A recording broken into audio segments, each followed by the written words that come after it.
आंदोलनाला परवानगी नाकारलेली आहे। 3 तारखेलाही तीच अवस्था आणि उद्यासाठी तीच अवस्था। काय आता तुमची भूमिका? नाही, मी माझं ठाम आहे। मी कायदा मानतो, घटना मानतो। मला घटनेनं अधिकार दिला, परवानगीनं नाही अधिकार दिला। मला घटनेनं अधिकार दिलेला आहे, जनतेला अधिकार दिलेला आहे की आपण शांततेत आंदोलन करू शकता आणि ते शांततेचं आमरण उपोषण मी करतोय। मी आता घटनेला मानायला लागलो की कायदा चालवून घेणाऱ्याला मानत नाही मी। जो कायदा चालवायला मराठ्यांनीच त्या पदावर बसविला तो मात्र पायदळी कायदा तोडवायला लागलाय। 4 तारखेला आचारसंहिता होती, मी आचारसंहितेचा सन्मान केलेला आहे। मी 8 तारखेला उपोषण पुढे ढकललं। पुन्हा तुम्ही नाकारणार असाल तर मी तुम्ही नाकारलेल्या परवानगीला मानत नाही। मी कायद्याला मानतो, कायद्यानं मला अधिकार दिलेला आहे, घटनेनं मला दिलेला आहे। मी उद्या 8 जूनला सकाळी 10 वाजता आमरण उपोषणाला बसणारे, मी हटणार नाही। जे काय सरकारनं, मुख्यमंत्र्यानं, गृहमंत्र्यांनी ठरवलं असेल आम्हाला पुन्हा हल्ला करायचा, गोळ्या घालायच्या, तर मी बलिदान मराठ्यासाठी द्यायला तयार आहे। तुम्हाला जो हल्ला करायचा तो करा, पण मी मराठ्यांना आरक्षण दिल्याशिवाय हटवू शकत नाही। आतापर्यंत पाटील तुम्हाला उपोषणाला विरोध होत नव्हता, मात्र परिसरातली आणि गावातील लोक उपोषणाला विरोध करतात, त्याच्यात आता ते काय असतं, मला आता त्या विषयावर बोलायचंच नाही, कारण ते त्यांना दोष देऊन उपयोगच नाही। सरकार ठरवून करतं, आम्ही करू शकतो ना, आम्ही निवेदन देऊ शकतो। मग निवेदनाला निवेदन त्यांनी जर दिलं तर आम्ही कलेक्टरला देऊ शकतो, दे आता परवानगी, त्यांच्यापेक्षा एक सही जास्त देऊ, बहुमतच पाहिजे असेल तुम्हाला तर। हे बघा, आशेने जातीय सलोखा कसा शांत ठेवायचं म्हणता तुम्ही? शांतता राहिली पाहिजे, जातीय तेढ तुम्हीच देणार, तुम्हीच जातीवाद करणार, मराठ्याचं आंदोलन होऊ नये म्हणून, आणि तुम्हीच प्रश्न विचारणार, जातीय तेढ निर्माण व्हायला लागला, आणि देणार तुम्हीच की मराठ्याचं आंदोलन होऊ नये म्हणून। म्हणजे मोडायला आंदोलन निघाला तुम्ही आणि आम्हाला शिकवणार जातीय तेढ आणि देणार तुम्ही। काय भाषण, काय सल्ले द्यायला लागले आणि काय मार्ग काढायला निघाला, याने मार्ग निघतो जातीय तेढाचा, देणार तुम्हीच। आणि इथून आंदोलन अंतरवाली सुरू 15 किलोमीटरवर त्याला काय त्रास व्हायला लागला, त्याचं काय दुखायला लागलंय तिथं, आणि ते विरोध आम्ही ग्राह्य धरलेला आहे। ओबीसी विरोधात जाणार हे आम्ही ग्राह्य धरलेलं, पण नेत्याचं ऐकणार आहे फक्त। गाव खेड्यातला ओबीसी आजही आमच्या सोबत आहे, उद्याही राहणार आहे, आणि भविष्यात आम्ही दोघे एकमेकाच्या सोबतच।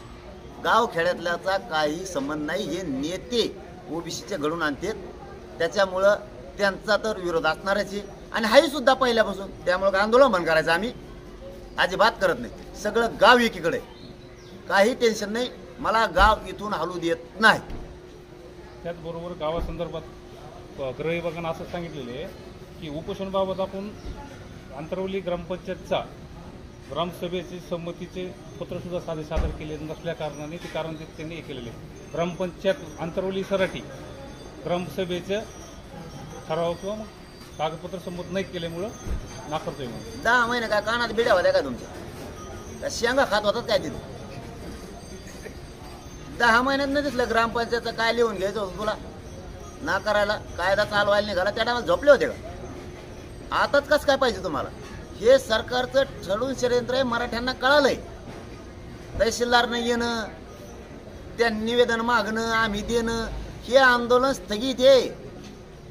स्थगित केलेलं आंदोलनाला परवानगीची गरज नाही, पण मी कायद्याचा सन्मान करतोय म्हणून मी स्थगित केलेलं आंदोलनाची तरीही माहितीसाठी तुम्हाला निवेदन दिलं होतं प्रत्येक वेळेस, त्यावेळेस तुम्ही नाही दिलं। आता का बरं? काय कारण आहे? स्थगित केलेल्या आंदोलनाला गरज नाही, आणि तुम्ही नाकारलं तरी बी मी कायद्याला मानतोय, संविधानाला मानतो, मला अधिकार दिलेला मी बसणार। तुम्ही 4 तारखेला मला सांगितलं होतं आचारसंहिता आहे, मी कायद्याचा सन्मान केला, आलेल्या DSP साहेबाचा सन्मान केला की ठीक आहे म्हणलं, 4ला आचारसंहिता आहे, कायद्याचं पालन केलं पाहिजे, मी सन्मान केला, 8ला केलं। तुम्ही बार नाकारता, कायद्याचा गैरवापर तुम्ही करणार आणि आम्हाला म्हणणार तुम्ही कायदा पाळीत नाही, तर हे मान्यच नाही मला।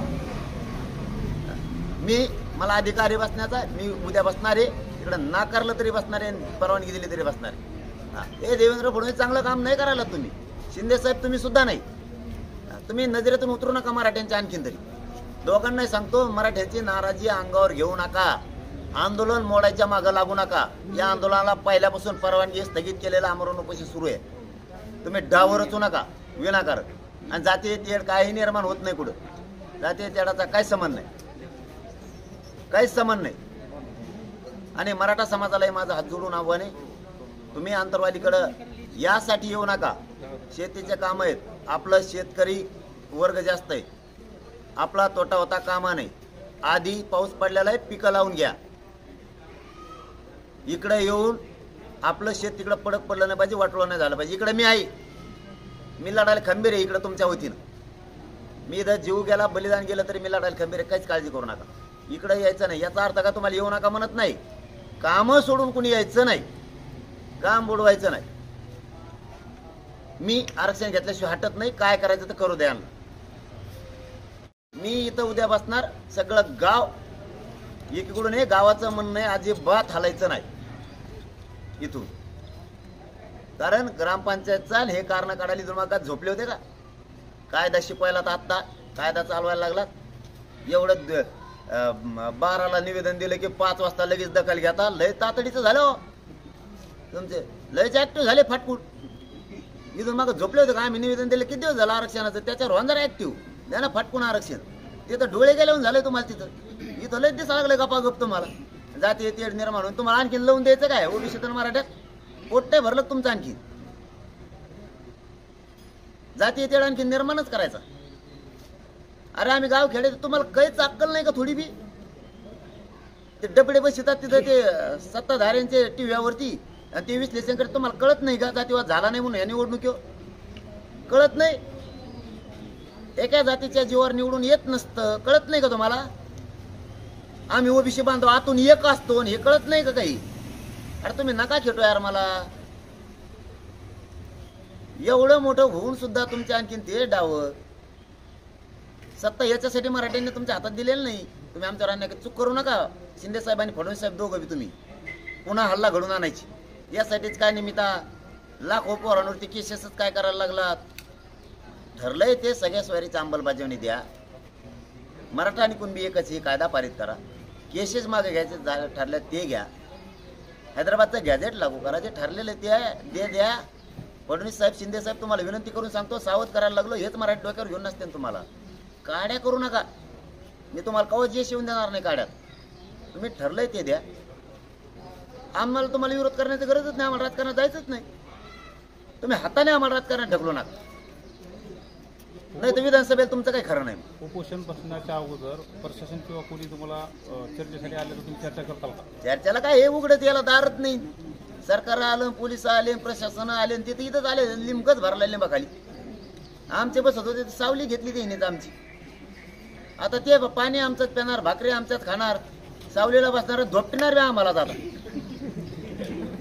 रोज आमचे लोक पाणी देते त्यांना. आता पाणी मागत देते. एकाला उपोषण ठेवलं नाही आमच्या गावकऱ्यांनी. आता चहा बी देते. आता ते वरून देवेंद्र फडणवीस साहेबांनी सांगितलं की 2-2 हाताने झोपणार आम्हाला. कारण आम्ही त्यांच्या आगातली शक्ती कमी होऊन देणार. कारण भाकर देतोय, पाणी देतोय, सगळं देतोय. सावली आहे, कडक ऊन आहे. उन्हात आमचे लोक सावलीत बसत नाहीत, त्यांना सावली दिली. आता रिटीजन मारण्याचे आम्हाला. आता काळजी करू नका. आम्ही देवेंद्र फडणवीस साहेब हटत नाही, मी भेट नाही, मारायला नाही. तुम्ही पैशात फोडा, पैशात नाही, पदात नाही. शिंदे साहेब तुम्ही कोणची ताकद लावा आहे माझं ऐका. तुम्ही दोघं सुद्धा शिंदे साहेब आणि फडणवीस साहेब, तुम्ही मराठ्यांचा द्वेष सोडा. ठरल्याप्रमाणे द्या. हेच मराठी तुम्हाला डोक्यावर घेऊन नसते. मराठे आता हटत नाहीत आणि मी तर नाही. मी आता बलिंद अड्ड्यालाच निघालोय. गाला गोळ्या कोणाकोणाला यायचं मी ऐकत नाही. पण आरक्षण घेतल्याशिवाय सोडित नाही तुम्हाला. माझ्या गोरगरीब मराठ्यांच्या डोक्यावरती आरक्षण देऊन गुलाल टाकल्याशिवाय मी हटत नाही.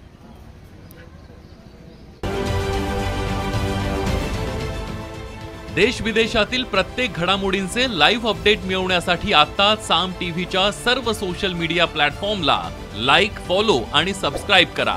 तसंच सर्व नोटिफिकेशनसाठी बेल आयकॉन प्रेस करायला विसरू नका.